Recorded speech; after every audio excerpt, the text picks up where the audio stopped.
And Pennsylvania has what they call the one-stop hub. So I'm like, this'll be easy. This will be awesome. So I spent, I don't know how long. I think when you were actually here the night I was doing this.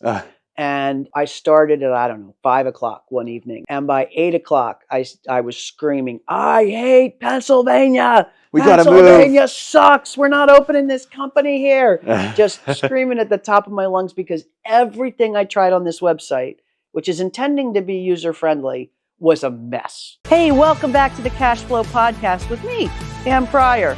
Glad to have you here where we talk about everything money related in your business. So without further ado, let's hop right in. And welcome back to Cash Flow. We are fresh back from Podcast Movement, which was a fantastic event that we highly recommend. This week, we're covering 3 really cool topics, and the first one is one we've all known about, but we're going to answer the question about whether or not those big tech firms are really listening in on your iPhone or your Android. Second, we're going to jump into tasting a brew from a very cool sounding brewery called The Duck Rabbit out of North Carolina. It's going to be an American pale ale. And then finally, in our Scale or Fail segment today, Francis and I are going to talk about what we need to do when it's time to actually set up our business entity. It's a question I get a lot, and we're going to dive into it today. So stay tuned and let's hop into that news. Are they listening?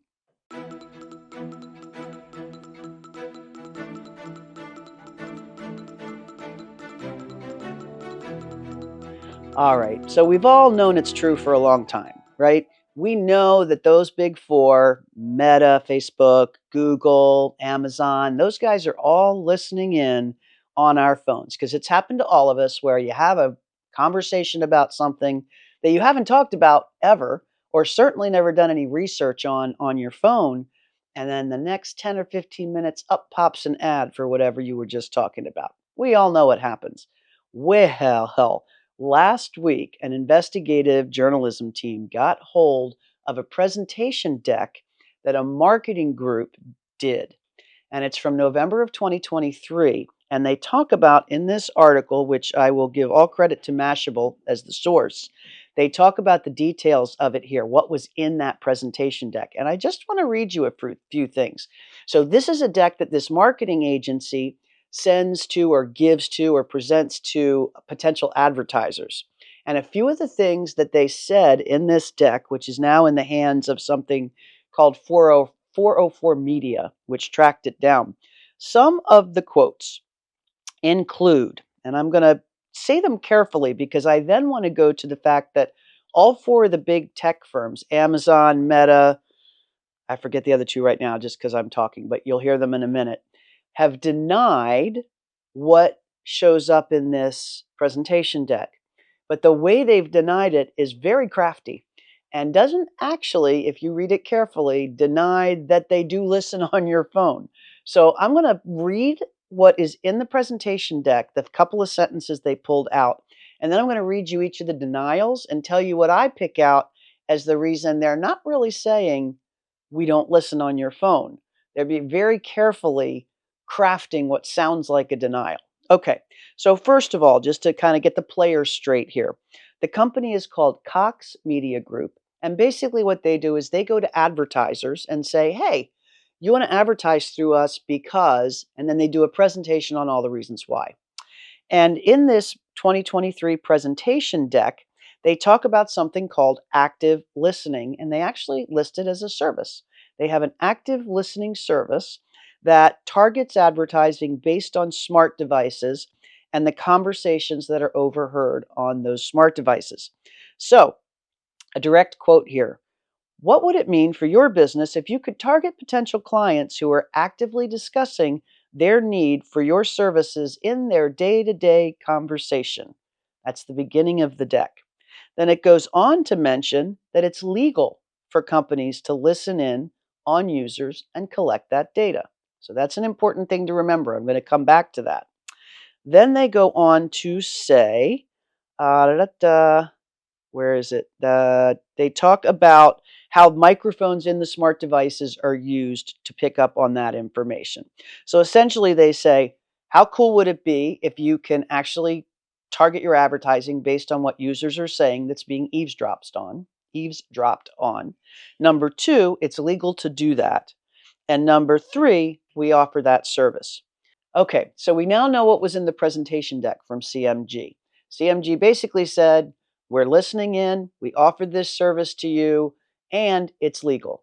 Now let's listen to the big four's denials or pseudo denials of what CMG said. Let's start with Meta, Facebook, right? Facebook says, we're looking into whether CMG potentially violated our terms and conditions. And they say, Meta does not use your phone's microphone for ads, and we've been public about this for years. That's a very specific statement. We don't use your phone's microphone for ads. There's a lot of wiggle room there. They could use the phone's microphone to provide their ad sponsors with information. They just don't use it for their ads. So Meta's answer, a lot of wiggle room, a non-denial. Amazon, what did Amazon say? Amazon said, Amazon Ads has never worked with CMG on this program and has no plans to do so. Again, a non-denial. Amazon doesn't say they're not listening. They just say they're not working with CMG. Google says, all advertisers must comply with all applicable laws and regulations as well as our Google ad policies. Again, a non-denial. Doesn't tell us what their ad policies are. And as we know, CMG back at the beginning just said it is legal to listen. So another non-denial. And finally, Microsoft says, probably the weakest of them all, we are investigating and will take any necessary actions in line with our policies. So what's interesting about this? I find it interesting that finally there's evidence that somebody is actually selling the use of what we talk on our phones about. We've all known this for ages. We've seen it happen, like I mentioned at the beginning. But what's really interesting is that all four firms, all four of the big ones, decided to deny, and yet none of them in those denials actually deny that they're listening in on your phone. So, no big deal. I figure whatever people hear about me is going to be boring anyway. And I actually find it a little practical that if I've talked about something, I see an ad pop up. But I also get it's just a little bit creepy. Because of that, we're going to jump into our beer segment now and relax a little bit and unwind from Big Brother.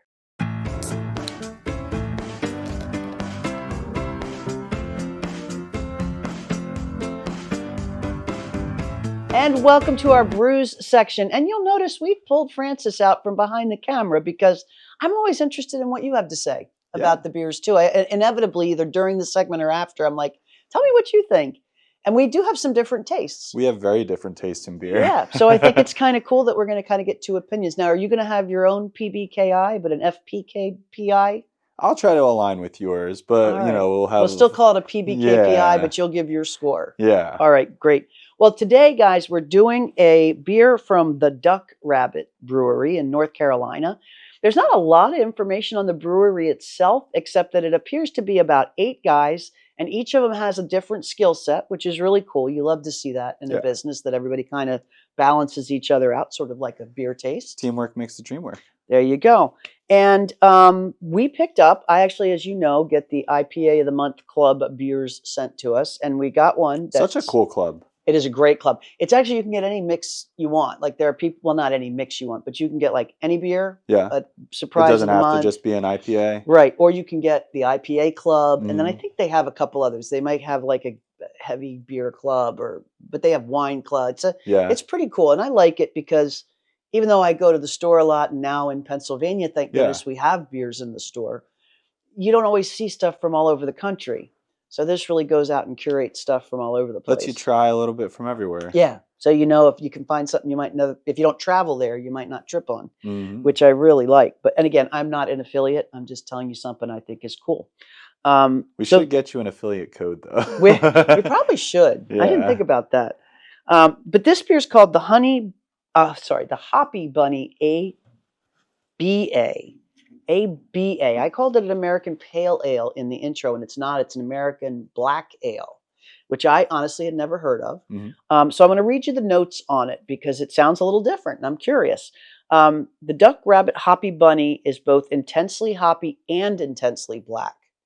And when I think black, I think more like a Guinness or something you're going to get in the UK like that's room porter temperature. Or Guinness or something like that. Right, the kind of stuff you drink at room temperature. But there are 8 separate hops in this one that give a whole, it says, offer delicious bitterness and beguiling hop aroma and flavor. And heavily represented are the Chinook hop, which we've heard about before.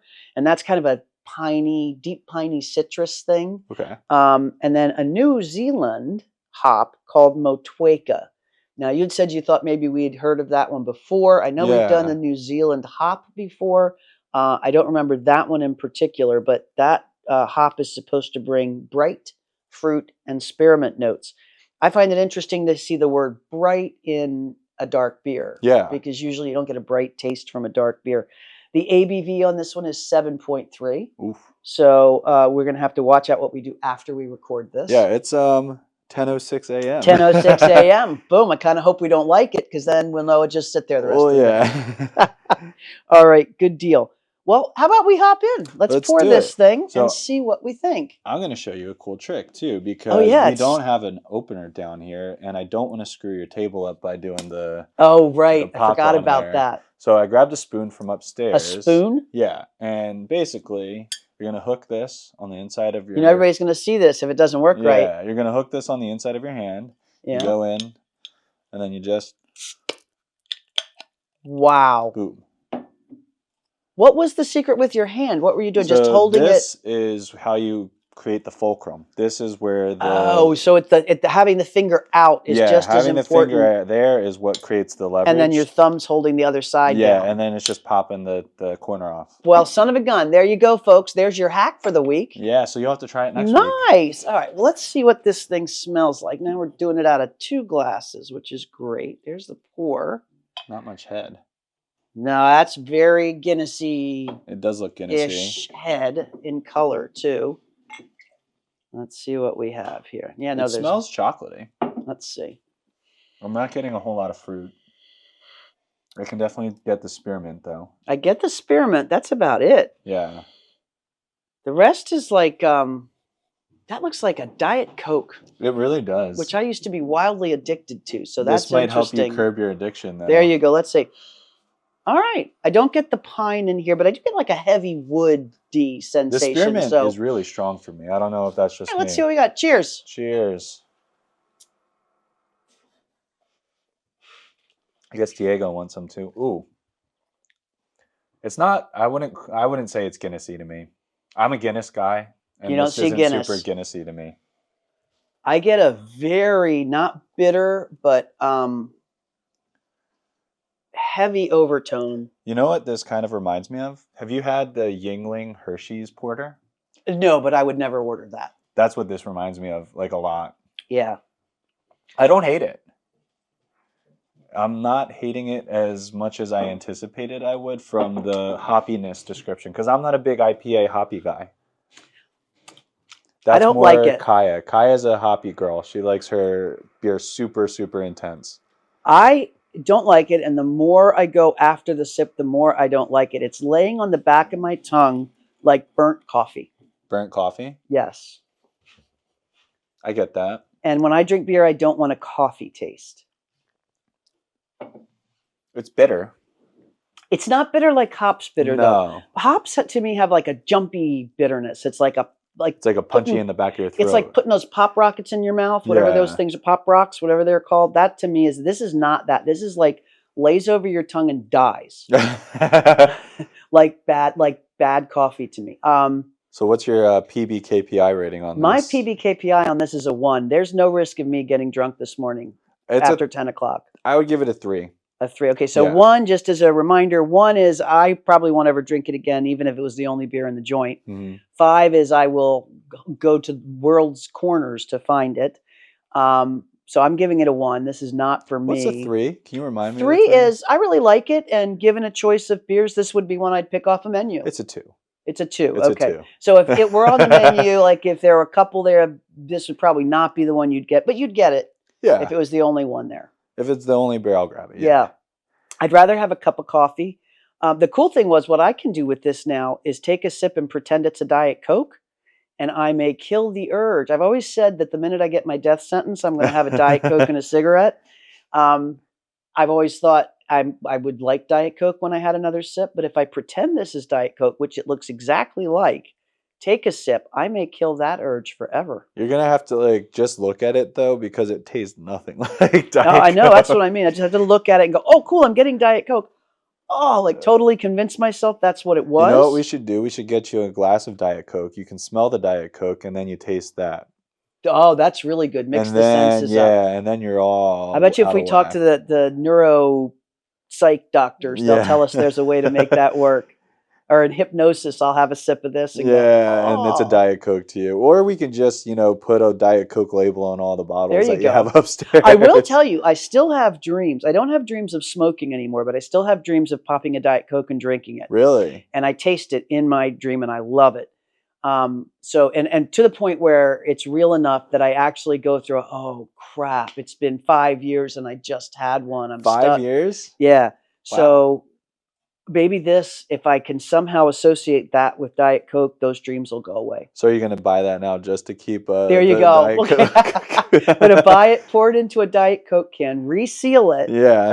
or put it in a bottle. Have you put the lid back on the Coke bottle, pop it so it makes that sound, because that's part of it. That's a whole part of the experience. And this might even be a little less heady than a Diet Coke is. Yeah. I don't know. That seems like a lot of work for a small a small I've psychological been test here. known to do some things like that. But great, great, great test. This is a good one. So you give it a 2. I'm on a 2, yeah. I'd give it a 1. All right. There we Well, go. that's fair enough. They do have a lot of other beers. They do. We were looking at the website. It seemed yeah, like they had some more ones that might be a little bit more more what we like. certainly more up the IPA alley, the normal IPA taste. So we'll have to see. This North Carolina, I haven't seen them in our stores here yet. I've never seen this bottle. It's a cool bottle though. I Yeah, mean, it's a very cool the bottle. duck rabbit. I mean, you Yeah. know that game, right? Is it a rabbit or a duck? Oh no, but So, I like, see that's it on the whole thing. Is bottle. it a duck or is it a rabbit? I Duck, see that rabbit. now. I thought they were like creating those Jacko rabbit things, the big ones Oh, that are yeah, like yeah, yeah. that I always wonder if they're real or fake.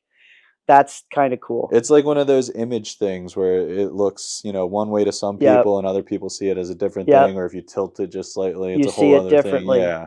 This goes back to that whole is the dress Is the blue dress or- blue or gold? Yeah, that was a Ay, whole thing. Yeah. Okay. What Very was it for cool. you? It wasn't anything. It looked blue for me. I think it was blue for me, but you're colorblind, I so you don't know. count. It didn't really count for me because I could not see it. Some people saw it as blue in certain ways and gold in other Yep. ways, and it was just I all think I blue. usually saw it as blue, but then one time somebody told me to do something, and when I did that, I saw the gold. Gotcha. But my natural thing was blue, if I remember. We'll have to pop that picture back up on the screen Yeah. just to torment people. Just to torment Because I'll tell you, that people. one pissed a lot of people off. That was a really long, It was that was long, a couple and of months people were too. rabid about it. Yeah. No, rabid rabbits. So But on awesome. that note, do you want to dive into the? Yeah, we had an exciting week We did. with the business. So let's dive into that now.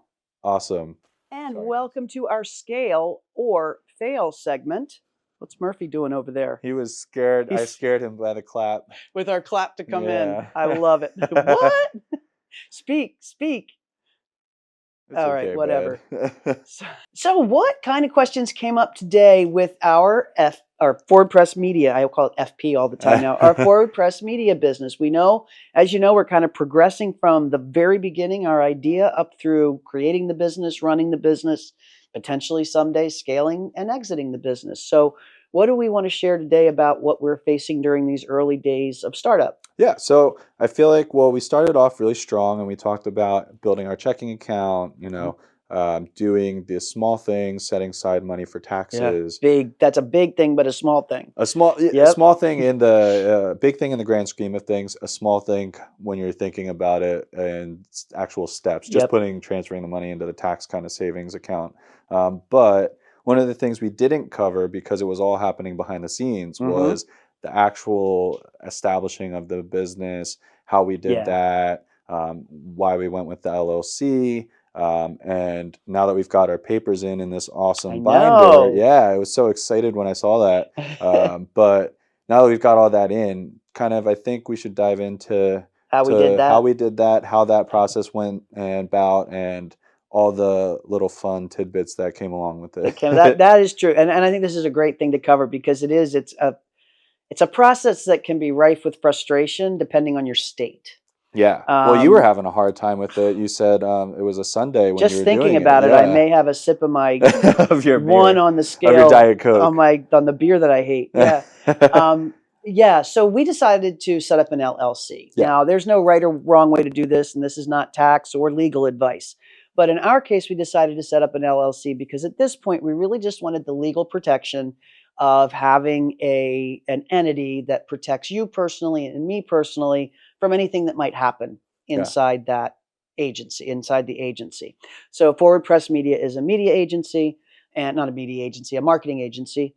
And we knew we wanted to set up an LLC. And as a reminder, we knew that Francis was going to own 55%, 55%, and I was going to own 45%. So it's going to be a partnership. So I figured, hey, I do this stuff for a living. I'm going to go onto the Pennsylvania websites and get us set up. Should be easy. Should be easy. There's a really cool hub for Pennsylvania, and most states have these same kind of hubs online. And Pennsylvania even beautifully creates a checklist. Like it asks you a bunch of questions, and then boom, out pops a checklist of everything you need to do. That's awesome. Includes a lot of things you don't think of. Like you have to set up the company, you have to get an EIN number, which is a number from the IRS. Your tax identification number. So you can file your taxes. You have to set up if you're going to have sales tax, you have to set up a sales tax account. If you're going to have employees, you need to set up yourself as an employer, and various other things that may or may not apply. A lot of licensing information if you're going to be doing anything that's regulated in any way. So I thought, piece of cake, I can do this. Got our checklist out. Checklist requires you to go to 2 or 3 different agencies within the state, and that's not unusual. You'll usually have to work with your Department of State to set the business up and your Department of Revenue to set yourself up for taxes, whatever kind of taxes there are. And then depending on whether you have employees or not, you may have to go to the Department of Labor as well. And Pennsylvania has what they call the one-stop hub. So I'm like, this will be easy. This will be awesome. So I spent, I don't know how long. I think when you were actually here the night I was doing this. And I started at, I don't know, 5 o'clock one evening. And by 8 o'clock, I was screaming, I hate Pennsylvania. We got to move. Pennsylvania sucks. We're not opening this company here. Just screaming at the top of my lungs because everything I tried on this website, which is intending to be user-friendly, was a mess. Like cycled with, like getting catch-22 loops, like what's your password, what's your username, what's your password, what's your username, and like it wouldn't let me create a new one, but it wouldn't let me use the password on the one I've already created. Did you try turning it off and turning it back on Unplugging it and plugging it back in? I should have. Other things that it did, like you'd click on the site and it would say, oh, good, set up your organization here. And when you pressed a button, it would say, oh, you need to call. So I finally said, okay, I do this for a lot of companies and a lot of my clients who have multiple companies. We use the various companies to just say, hey, you do this. Here's all the information. You do this thing because I'm going nuts. Throwing your hands up. Yeah. And we decided to use a company, and this is not actually, it is a comment on how well they did. But I'm not an affiliate or anything. I'm not saying they're any better than any of the other companies. But we used Corpnet, CORPnet, and we'll drop that in the link. Yeah. And basically, they send me a questionnaire, very easy to fill out online. I'm already breathing calmly now, just thinking about how well this went. I fill out all the things online. I send it back to them. And they say, stand by. We'll tell you if we need you. And basically, it was information about me, information about you, our social security numbers, what our ownership percentage was, what's the address of the business, blah, blah, blah, blah. And it was that easy. It was done. And then I thought, oh, I'm going to get a couple pings from them and have to answer some questions. Nothing. But 7 days later, what comes in the mail but this thing. Now, I don't know if you can see this, and Francis, maybe you'll put a better shot of it up. And for the podcast, I'll describe it. I'm holding a really nice leather binder. Hold it up for the good camera there.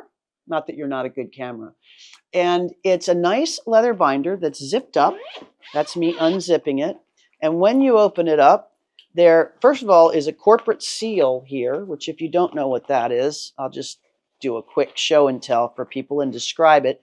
It pretty much looks like a stapler, but what it has in here is a seal that actually creates a raised seal on anything we decide to use it on. Fancy. Like our certificates, we would Yeah. use it on, frankly. So it has that in here. And then it has literally all of the paperwork that we need for the business very nicely organized into tabs. Oh, wow. Now, the thing to know about this is probably 50 pages of documentation. And in truth, every time you set up an LLC, that 50 pages of documentation has to be created, particularly with a partnership. Yeah. Because in here somewhere is our partnership agreement. Gotcha. That we structured. And they asked me a bunch of questions about that as well. Mm-hmm. But what we do know is Corpnet guarantees that all of this is legally sound, legally set up. And in the back are these very cool certificates now that we can fill out to issue the stock to ourselves. Ooh. The way that we've said we're going to in the agreement. So Yeah. I'm a geek, right? Yeah. But this is a pretty cool Me too. perk. So I immediately took a video of this to give it to our majority owner, which I'm going to do right here on camera. Congratulations. Thank you. There's your business. I am excited. In a notebook. This is sick. I've always said this, Francis, that yeah, this is something you need to do, but I've also said there's something about this that makes it feel real. Yeah. Like it takes it from a hobby and I'm, shooting and editing video and I'm really good at what I do to I've created a business. And tell me how you felt when, first of all, when I sent you the video, but second of all, when you grabbed this for the first time with your own hands. Yeah. So when you sent me the video, I was super excited because I wasn't anticipating anything from this. You know, either. I don't think either. A little of us bit of would online anticipate. paperwork. I Yeah, thought. maybe an email or two. I was With some expecting to get a PDFs. forward. Yeah. But it really took me aback, and I was really excited. I showed Kaya right away, and it was kind of a whoa moment. Yeah. This is actually a thing now. Yeah. And then you had me go up and grab it from the office, and I was like, holy shit. This is the video didn't do it justice. Yeah, it's a hefty binder. Yeah. Yeah. It's a hefty binder, and it feels good in the hand. It feels good to hold, you know? And it's got a steel engraved plate, or not steel, I don't know, something engraved plate on the front. I mean, It's that's hard. real. It's hard. It's hard. Yeah. Yeah. So that is something I want you to listen to that because you've worked hard to create this business, and all the entrepreneurs that I work with have worked hard to create this business. And we don't often take those breaks. We're always looking forward to what we haven't done yet. Yeah. We haven't gotten there. We haven't done this. I It still always need feels like this. a mountain. Money's tight. How do I do? Well, every now and then there's a moment to just go, wow, I've done what most people never do. And it's real. Like we got our first customer. We have the first money in the bank. And we have an official binder of stuff.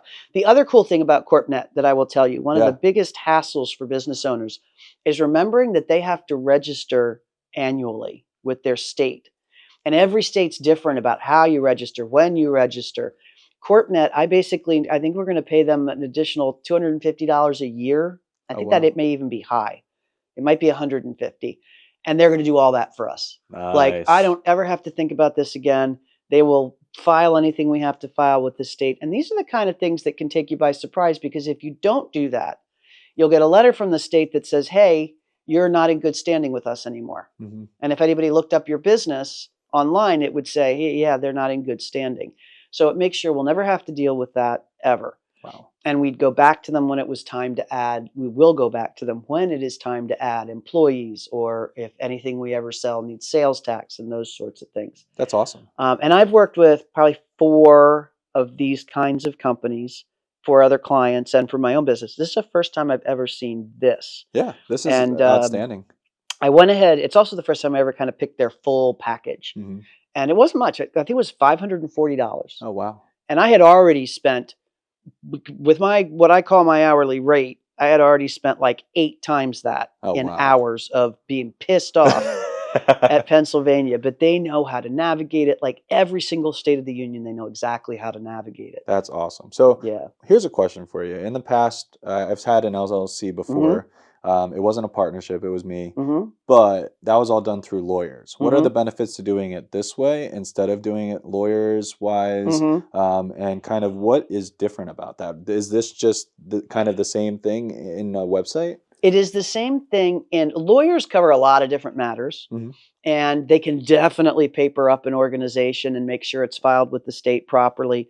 Usually, lawyers do that and get it set up for you, and you sign the documents in person and all of that stuff. Um, and then you're done. Yeah. Like they don't typically go through and maintain it themselves. But I will tell you what I have discovered because I've worked with lawyers with one of my clients. They actually outsource this part of the work. Oh, wow. So they'll use a thing and then So just when put I it in get their the legal billable. bill from them, it says, here's our hours, boom, boom, boom, and here's a pass-through cost of, 250, 540 for the registration. Oh, wow. So this piece of it's kind of paralegal work, I'd say. Yeah. Like in a complicated partnership agreement or anything else, you definitely want a lawyer. Mhm. If you're dealing with some sort of oddly regulated thing, you might want a lawyer. Again, this isn't legal advice, but even the lawyers just outsource this work, and it's basically, like I said, paralegal Mhm. work to get the paperwork all done. That's awesome. Yeah, That's really good to know, especially for people that are doing all this stuff by themselves. I feel yeah. like if I was to do any of this, one, before, the reason that we hired a lawyer was because Hmm. I didn't know shit about it. And then Hmm. two, this having all the worry of what did I do this right? Right. Am I missing a part of What this? don't I know? Yeah. Right. And that's where I was with this because I thought I've never set up a partnership for myself before. I've Mhm. always relied on lawyers to do that. So I thought maybe there's some questions I don't even know to ask. Yeah. And sure enough, when this notebook came back, there are a few things we've had meetings Yeah.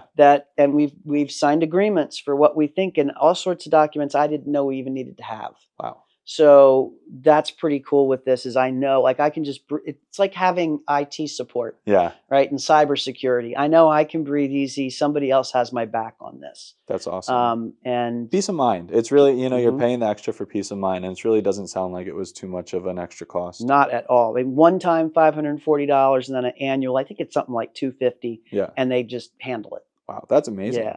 I'm Very glad. Well, cool. thanks for taking the time. One, of frustration, and then two, of going through and finding Corpnet and setting all Yeah. this up. This is awesome.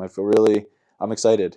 It's a business, my friend. We're It on the way to is. scale because we're not going to do the fail side of this thing. We're going to Yeah. scale. If we liked the beer, I would cheers you again. But Me too. Yeah, I can't even cheers that beer. But folks, that is one way to do it. I would definitely think about looking at one of these organizations, and we'll drop all four of them in the podcast notes yeah, that I know of, and I know there are probably more than that. The cool thing is they cover all 50 states. So if you end up having employees in multiple states, or you sell things into multiple states, they really help you get your hands around all that stuff. that's awesome. Yeah. Just, I guess, another question: if you're Canada based, would they do that as well, or is that a whole other thing? These guys, well, let me back up. The answer is I don't know. Okay, Right? So I'm sure there are companies in Canada that do that the do the same same thing, thing. Yeah. and these companies may have branches in Canada that do the same thing, but I've never set up an organization in Canada. I've supported a lot of them that are already set up Mhm. with the financials, but I've never like established one there. Gotcha, gotcha. I was just curious. I know that a lot of times U.S. and Canada kind Mhm. of goes hand in hand. They do their organization laws are different. Like we Gotcha. have LLC part, we have all sorts of different ways: S corp, C corp, LLC, Hmm. LLP. I think they have fewer, and the taxing's done a little different. So yeah, I if you're in Canada, I'd call a Canadian company that does this. Is what I'm saying, or your attorney, and figure out what the best route to go is. Gotcha. I was just figured I'd throw that out there. Neat. So, welcome to your book. You've got something else to put in your office. I'll have to get a frame for that too. I'm excited. For the certificate. Yeah. Yeah, and we have to get the seal fixed Yeah. because it's broken, but we're going to want to seal those two Stamp those up. certificates. Yeah, that's what makes Awesome. them real. I'm excited. All right, cool. Well, we will see you next week. This has been a lot of fun, a big week for us. I'm pretty sure next week, so that we line ourselves up for next week. You and I talked this week about kind of how we distribute proceeds. Yeah. And I think that'll be a pretty cool subject to discuss because just to give you a little peek into the episode, Francis is doing all the work of the business, right? Yeah. So he's leading the company, he's leading the people, he's doing the strategy with the clients and making sure the work gets done. I'm doing some administrative stuff and advisory, etc. So Francis is going to draw like salary type money out of the company. So I went through an exercise to kind of show you how that works this week, Hmm. and we had to come to some decisions.